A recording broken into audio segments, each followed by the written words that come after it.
அதிமுக மருத்துவரணி இணைச் செயலாளர் மருத்துவர் சரவணன் அண்ணாமலை மீது மதுரை காவல் நிலையத்தில் புகார் அளித்திருக்கிறார். விவரங்களுடன் செய்தியாளர் ஹரிகிருஷ்ணன் இணைந்திருக்கிறார். ஹரிகிருஷ்ணன், புகார் மனுவில் என்ன குறிப்பிடப்பட்டிருக்கிறது?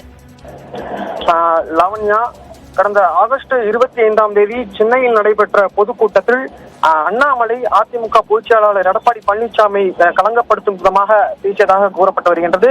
இதனை கண்டித்து தமிழகம் முழுவதும் இருக்கக்கூடிய அதிமுகவினர் அண்ணாமலை எதிர்த்து கண்டன போராட்டங்கள் நடத்தி வருகின்றனர். அதன் தொடர்ச்சியாக தற்பொழுது இன்று மதுரை மாநகர காவல் ஆணையர் அலுவலகத்தில் அதிமுக மருத்துவ அணி மாநில செயலாளர் டாக்டர் சரவணன் காவல் ஆணையர் அலுவலகத்தில் ஒரு புகார் ஒன்றை அளித்திருக்கிறார். அந்த புகாரில் எடப்பாடி பழனிசாமி அவமானப்படுத்தும் நோக்கிலும் பொது அமைதியை சீர்குலைக்கும் விதமாக அண்ணாமலை தொடர்ந்து பேசி வருகிறார். இது மிகவும் கண்டிக்கத்தக்கது. அதிமுக குறித்தும் எடப்பாடி பழனிசாமி மீதும் அவதூறு பரப்பி வரும் பாஜக மாநில தலைவர் அண்ணாமலை மீது உரிய நடவடிக்கை எடுக்க வேண்டும் என மருத்துவர் சரவணன் மதுரை மாநகர காவல் ஆணையர் லோகநாதனிடம் ஒரு புகார் மனு ஒன்றை அளித்திருக்கிறார்.